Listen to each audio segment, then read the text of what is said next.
faite pour vous. C'est parti. Salut les amis, c'est Philippe d'Investir au pays, la chaîne de la diaspora qui agit, la chaîne de tous ceux qui veulent contribuer à bâtir une Afrique nouvelle et un monde meilleur en s'appuyant sur l'entrepreneuriat et l'investissement. Si vous êtes nouveau, pensez à vous abonner afin de recevoir gratuitement nos prochains contenus. L'un des principaux freins que les gens ont pour se lancer dans l'entrepreneuriat, c'est le capital. Beaucoup de gens me disent, oui, je ne sais pas comment me constituer un capital, ou alors je n'ai pas un capital assez conséquent pour pouvoir me lancer en affaires. Alors il faut savoir que pour répondre à cette question-là, il y a plusieurs éléments à voir. Le premier élément, c'est quelle est la compréhension que vous avez du cycle de l'argent. Le cycle de l'argent, en fait, c'est un cycle assez simple, mais qui est mal compris. Quand vous avez votre principale source d'entrée qui vous parvient à la fin de chaque mois, qui est souvent le salaire, qu'est-ce que vous en faites? La plupart des gens n'ont pas d'objectif avec l'argent. C'est-à-dire que quand leur salaire arrive, ils l'utilisent au gré des charges qui arrivent tout au long du mois. C'est une très mauvaise chose. La première chose que vous deviez pouvoir faire, c'est déterminer un montant d'épargne. En général, je conseille de pouvoir avoir en minimum la moitié de son salaire comme montant d'épargne. Ça veut dire que si vous touchez 2500 euros par exemple, vous devrez pouvoir épargner tous les mois 1250 euros.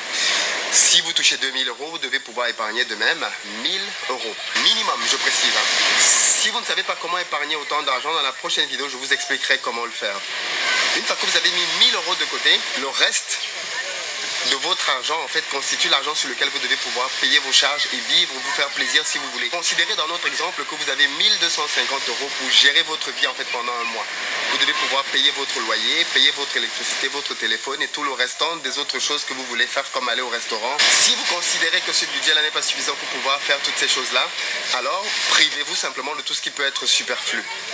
Les restaurants, les sorties par exemple. Alors une fois que vous avez mis de côté votre épargne et qu'avec le restant de votre salaire vous avez réglé vos charges, vous êtes dans un bon cycle. Si vous parvenez donc ainsi à mettre de côté tous les mois 1000 euros ou 1250 euros, à la fin d'année vous aurez 12 000 euros. Imaginez donc maintenant, pour ceux qui travaillent depuis quelques années, si vous aviez pu mettre de côté 12 000 euros tous les mois, combien vous auriez aujourd'hui? Eh bien en fait moi c'est la technique que j'ai simplement appliquée. À ma sortie d'école, j'ai trouvé un boulot et j'ai pu mettre de côté tous les mois en moyenne entre 1000 et 1500 euros d'épargne.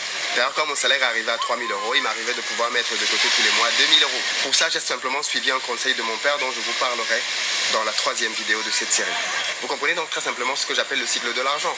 Votre salaire entre, vous mettez de côté premièrement votre épargne, ensuite vous gérez vos charges et vous répétez ça tout au long d'une année, 2 années, 3 années.